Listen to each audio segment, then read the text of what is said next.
And the last thing that I'll talk about today that I know I can talk about, there's embargoes going up over the next like 2 weeks, so keep them back to the website. But this embargo went up just this past Monday, and this is a game that JJ was really excited about me checking out, and that is Directive 8020. Yeah, this is a JJ jam. Supermassive games, baby. Um, you guys heard of Supermassive games, but this feels like a little bit of Mass Effect plus a little bit of Dead Space, but definitely on the adventure game side of things, right? It's They're still actually super massive. it's still Supermassive. It's the Dark Pictures anthology, right? But it's just Yeah. set in space. Um, Man, I enjoyed this too. I haven't really played too many Supermassive games, and so getting my hands on this was really my first one, and it was just so cool. It was just a great idea. You start off like the demo that we played had a couple folks sitting at a table, and it's a scientist, and her father had sort of passed away, and her father's friend was there to kind of bring up memories, and so he's asking some questions, and your job is to answer these questions in whatever way you want. You may have one or two different outcomes and that kind of stuff. um, your dad was hard on you, and then the answer could be like, well, he meant well, or yeah, he definitely was hard on me, he was a jerk, type of thing, those type of things. And then you're done, you kind of reminisce a little bit with this person, and it cuts to like 40, I think it was like 4 years or 5 years later. And now you're working on the shuttle together, and things have been happening or in the space station, things have been happening in the space station, and where it appears that there's like clones or copies of people from, I don't know if it's alien fungus. It's like the space of last of space. But this alien fungus can clone people, but it's also very terrifying. Obviously, you can see some of the stuff there, and so you play two people in this other one. One of them being the person that you see here, and in the demo you're running around and you're kind of hiding from this big lumbering monster that's in the same room as you, and you can kind of wait for them to walk by and run around them. I found myself doing things a little bit differently, not differently, but apparently they're like I approached this section different than anybody else who had played the demo that weekend approached it, right? In that a lot of folks will run around, like you have to escape from these creatures and run around them. Um, and most folks will wait till they kind of move into a whole other section and then run around and then do like a kind of loop back.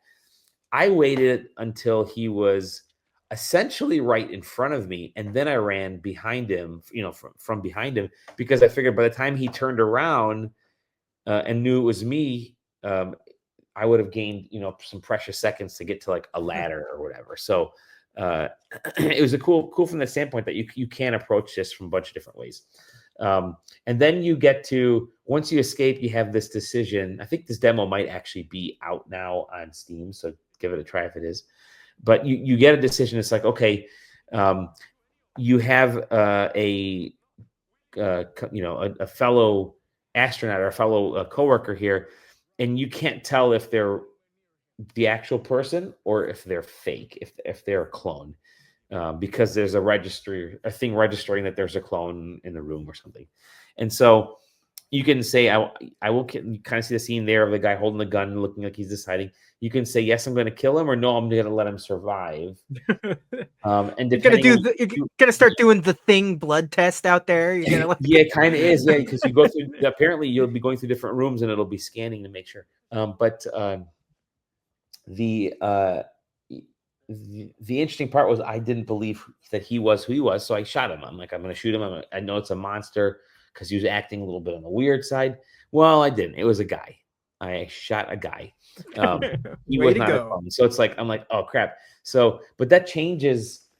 Just like in these games, that can change a lot in the Yeah. story. So what their big hook right now with this is like a rewind feature, in that they realize people want to see everything in this game. Like they want to see every one of their choices. Something that happens really early on will affect, a battle later on in the story. Yeah, That's yeah. how it ties into stuff, right? So um, they decided in this to just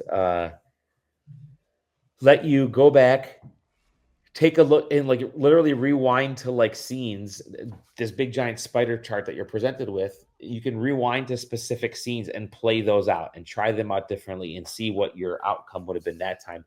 Because there are completionists, and if you want to get everything in a Dark Pictures game, you have to replay those games like 15, 20 times sometimes. So this was added in for the specific reason of letting you go back and actually kind of, do the specific things that you want to do story wise, and not miss them. Because the other aspect is there's a lot of great voice acting done.